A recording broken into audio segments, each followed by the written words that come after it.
دیکھیں سرکار غوث اعظم بازار کیسے جاتے تھے، سنیں گے؟ سنیں گے؟ آپ آواز کم کر دیں، بہت دیر سے بول رہے ہیں، سنیں، آپ سنیں گے انشاءاللہ۔ بغداد شریف کی زمین ہے، بغداد کی مارکیٹ ہے، ایک یہودی جسے قرآن میں اسلام کا دشمن کہا جاتا ہے، وہ یہودی بازار بغداد میں ہے، ایک گھوڑا بیچنے کے لیے آیا ہوا ہے۔ کیا بیچنے؟ اونچی بولے، گھوڑا بیچنے کے لیے آیا ہے۔ اس نے گھوڑے کی قیمت لگا رکھی 5,000 روپے۔ یہ گھوڑا 5,000 روپے کا، کتنے کا؟ میرا گھوڑا 5,000 روپے کا، وہ قیمت لگائے ہوئے بازار بغداد میں چیخ رہا ہے، لیکن کسی نے اس کے گھوڑے کو خریدا نہیں۔ جیسے جیسے سورج ڈوبنے لگا اس کی آنکھوں میں آنسو آ گئے، وہ رونے لگا۔ رونے کی وجہ کیا تھی؟ بات یہ تھی کہ 2-3 دن کے بعد اس کی بیٹی کی شادی تھی، 2-3 دن کے بعد اس کی بیٹی کی شادی، اسی وجہ سے گھوڑا بیچنے آیا تھا۔ اگر گھوڑا نہ بکتا تو بیٹی کی شادی کے پیسے کہاں سے آتے؟ یہی سوچ کے رونے لگا۔ جب رویا تو آنکھ سے آنسو نکلے، سورج ڈوبا، دل ڈوبا، بہت دیر ہو گئی۔ اب اس نے کیا کیا؟ سمجھ گیا کہ گھوڑا میرا 5,000 کا کوئی نہیں لے گا، اب اسے اونے پونے میں بیچ دو۔ اس نے اپنے گھوڑے کی قیمت کم کر دی، اعلان کر دیا اب یہ گھوڑا 2,000 کا۔ کتنے کا؟ اب یہ گھوڑا 2,000 کا، اب یہ گھوڑا 2,000 کا، پہلے 5,000۔ سورج ڈوبنے کے بعد وہ تنگ آ گیا، کسی نے پوچھا تک نہیں، اب اس کی قیمت کم کر دی، اب یہ گھوڑا 2,000 کا، اب یہ گھوڑا 2,000 کا، اب یہ گھوڑا 2,000 کا۔ معلوم ہے حضور غوث اعظم آ گئے۔ سبحان اللہ، سبحان اللہ، ذرا محبت سے کہہ دو سبحان اللہ۔ سبحان اللہ۔ بغداد کی بازار میں، بغداد کی منڈی میں غوث پاک آ گئے۔ آپ ٹہلتے ٹہلتے گھوڑے والے کے پاس گئے۔ گھوڑا بیچنے والا یہودی تھا، اسرائیلی، جو فلسطین کے لوگوں پہ زمین تنگ کیے ہوئے ہیں، یہ عقیدہ تھا۔ وہ یہودی گھوڑے کو بیچنے والا، غوث پاک سرکار سامنے آئے تو ادب سے کھڑا ہو گیا، جانتا تھا غوث پاک کو۔ حضور غوث پاک فرماتے کیا کر رہے ہو؟ اس نے کہا کہ شیخی یہ گھوڑا بیچ رہا ہوں۔ کہا گھوڑا کیوں بیچ رہے ہو؟ تو رونے لگا۔ اس نے کہا 2 دن کے بعد میری بیٹی کی شادی ہے، گھوڑا نہیں بکے گا تو بیٹی کی شادی کے پیسے کہاں سے آئیں گے؟ سرکار غوث پاک فرماتے کتنی قیمت ہے اس کی؟ اس نے کہا حضور دن میں تو قیمت 5,000 لگی تھی، لیکن کسی نے اسے خریدا نہیں، اب میں نے اس کی قیمت 2,000 کر دی ہے، اونے پونے بک جائے، بیٹی کی شادی کا معاملہ ہے۔ خدا کی قسم حضور غوث اعظم سرکار نے اپنی جیب سے 5,000 روپے نکالے۔ سبحان اللہ، سبحان اللہ۔ پھر سے بولیے، سنیے گا غور سے۔ حضور غوث اعظم سرکار نے اپنی جیب سے 5,000 روپے نکالے، نکال کر کے گھوڑے بیچنے والے کو دیا، کہا اسے رکھ لے۔ اس نے کہا شیخ میں نے گھوڑے کی قیمت اس وقت 2,000 رکھی، آپ مجھے 3,000 روپے زیادہ کیوں دے رہے ہیں؟ حضور غوث اعظم سرکار نے ایک بات کہی، بات کو جیسے اس یہودی نے سنا، گھوڑے کی لگام چھوڑ کے غوث پاک کے قدم پہ گر پڑا اور قدم چوم کے بولا شیخی جتنی جلد ہو سکے مجھے کلمہ پڑھا کے مسلمان بنا، سبحان اللہ، سبحان اللہ۔ جتنی جلد ہو سکے مجھے دین دے دیجیے، اپنے دادا کا عشق مجھے عطا فرمائے۔ حضور غوث اعظم نے اسے 5,000 روپے دیے۔ اس نے کہا شیخی 2,000 کی قیمت والا گھوڑا آپ مجھے 3,000 روپے زیادہ کیوں دے رہے ہیں؟ تو غوث پاک سرکار نے جملہ ارشاد فرمایا، میرے آقا فرماتے بات یہ ہے میرے دادا مدینے والے آقا نے ارشاد فرمایا، سمجھ کے بولیے گا، میرے دادا مدینے والے آقا نے ارشاد فرمایا جب کسی سے کوئی چیز خریدو تو اس کی مجبوری کبھی نہ خریدنا، سبحان اللہ، بے شک۔ اس کی مجبوری کبھی نہ خریدنا۔ اس وقت 5,000 کا گھوڑا 2,000 میں بیچنا یہ تیری مجبوری ہے، اور مدینے والے آقا نے فرمایا کسی کی مجبوری نہ خریدنا، تو میں نے تیرا گھوڑا خریدا ہے، تیری مجبوری نہیں خریدی ہے۔ اتنا سنا تو غوث پاک کے قدم پہ گرا، کلمہ پڑھ کے اس نے اسلام قبول کر لیا۔ یہ غوث پاک ہیں اور یہ ہم۔ نہ بیٹے، ارے بیٹے بیٹھ جاؤ، بیٹھ جاؤ، بچیوں کو مارنا نہیں، بیٹے بیٹھ جاؤ، بیٹھ جاؤ، بیٹھ جاؤ۔ ماؤں سے گزارش ہے کہ اپنے بچوں کو اپنے پاس لے لیں، آرام سے آرام سے، ذرا ہاتھوں کو اٹھا کے بولیں لبیک یا غوث اعظم۔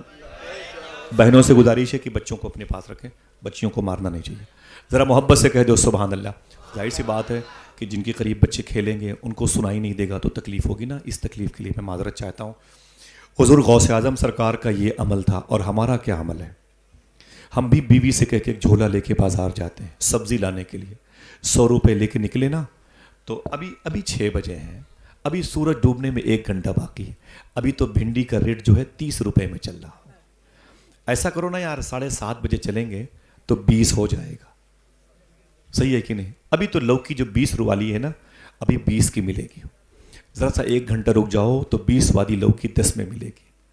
اس کو تو لامحالہ دینا ہی پڑے گا. یہ ہے اس کی مجبوری جو ہم خریدنے کے لیے 1 گھنٹہ کسی چائے کی دکان پر 2 3 کپ چائے پی ڈالتے ہیں. وہی پیسہ جو لوکی والے کو دینا تھا وہ چائے والے کو دے دیتے ہیں. پلس اس کے علاوہ بیٹھ کے ہوٹلوں میں دوسروں کی برائیاں کرتے ہیں, غیبت کرتے ہیں, گالیاں حسد برائی کرتے ہیں, اور پھر اس کے بعد کوئی نیکی تو ہے ہی نہیں ہمارے پاس. کوئی اچھی بات کسی سے بتانے کے لیے ہوٹل ہم جاتے ہی نہیں. سمجھ رہے ہیں؟ کوئی غریب ملا تو اس کی غریبی کا مذاق اڑایا, کسی کی بیماری کی خبر ملی تو اس کی بیماری کا مذاق اڑایا, کسی ایک پیر کے معذور انسان کو دیکھا تو اس کو لنگڑا کہہ کے پکارنے لگے, کسی کی آنکھ میں روشنی کم دیکھی تو اسے اندھا کہہ کے پکارنے لگے. یہی کرتے رہتے ہم لوگ. سمجھ رہے ہیں؟ آج یہ ہمارا عالم ہے.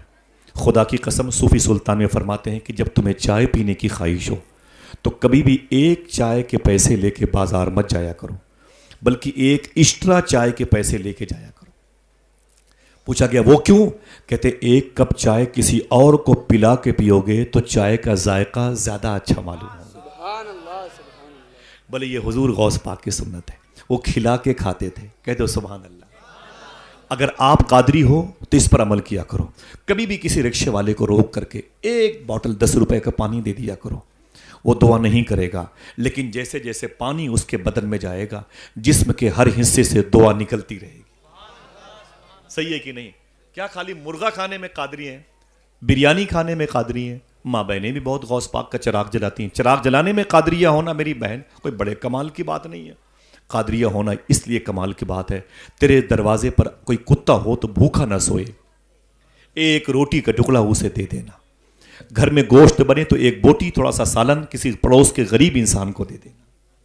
یہ حضور غوث پاک کی سنت ہے. ذرا ہاتھوں کو اٹھا کے پھر سے بولیں لبیک یا غوث اعظم. تو جو ہم بازاروں میں جاتے ہیں اگر وہی عمل غوث پاک والا کریں تو اس سے فائدہ ہوگا کہ نقصان؟ اونچی بولو. اب ہم سوچیں یار یہ تو نقصان ہوگا بھائی, 20 کی جگہ ہم کو 30 دینا پڑ رہا ہے. اگر اللہ کے نام پہ 10 روپے زیادہ دو گے تو اللہ اس کے رسول کا فیصلہ ہے 1 کے بدلے 10. عقیدہ ہے آپ کا؟ 1 کے بدلے, اونچی بولے 1 کے بدلے. یہ ہولی اور دیوالی میں رہتی ہے اسکیم, بگ بازار میں 30% چھوٹ چل رہی ہے, اور عید اور دیوالی کے بعد پوسٹر اتر جاتا ہے, اور یہ اسکیم صبح قیامت تک چل رہی ہے. سبحان اللہ. 1 کے بدلے, اونچی بولو, 1 کپ چائے پلاؤ گے تو کتنے کا انتظام ہوگا؟ 10 چائے کا. سمجھ گئے؟ رابعہ بصری کے گھر میں 2 مہمان آ گئے. بولے مما, فرمایا کیا بات ہے؟ کہا بھوک لگی ہے. ڈلیا اٹھا کے دیکھا 2 روٹی تھی. کتنی؟ 2 روٹی تھی.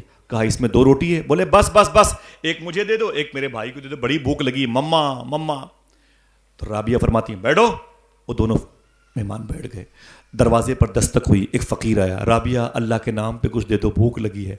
رابعہ بصری نے دونوں روٹیاں اٹھا کے اسے دے دی. دونوں مہمان ناراض ہو گئے. عجیب بات ہے مما, میں نے مانگی مجھے نہ دی, اس فقیر کو دے دی. فرمایا بیٹھو. وہ دونوں مہمان بیٹھ گئے. اچانک دروازے پر دستک ہوئی. کہا کون؟ ایک لڑکی کی آواز ہے. رابعہ مما دروازہ کھولو. کہا کیا بات ہے؟ کہا میری ماں نے آپ کے لیے روٹیاں بھیجی. کہا کتنی ہیں؟ کہا 18. رابعہ فرماتی چپ چاپ لے کے نکل جاؤ, چلو چلو چلو چلو میرے گھر سے باہر چلو. بولے ارے میری ماں نے بھیجی. بولے چل چل اپنی ماں کو دے دے, مجھے نہیں چاہیے تیری 18 روٹیاں, چل نکل لے. مہمان پریشان, عجیب مما روٹیاں لیتی تو میرے بھی کام آ جاتی. بھوک لگی ہے تو 2 تھی اسے بھی دے دیا, 18 ہی واپس کر دیا. کیسی ہے میری ماں رابعہ. تھوڑی دیر کے بعد پھر وہی لڑکی آئی ہے. کہا رابعہ مما. کہا کیا بات ہے؟ کہا دروازہ کھولو. کہا کیا بات ہے؟ کہا روٹیاں لائی ہوں. کہا کتنی ہے؟ کہا 20. کہا لاؤ میری ہو سکتی ہیں.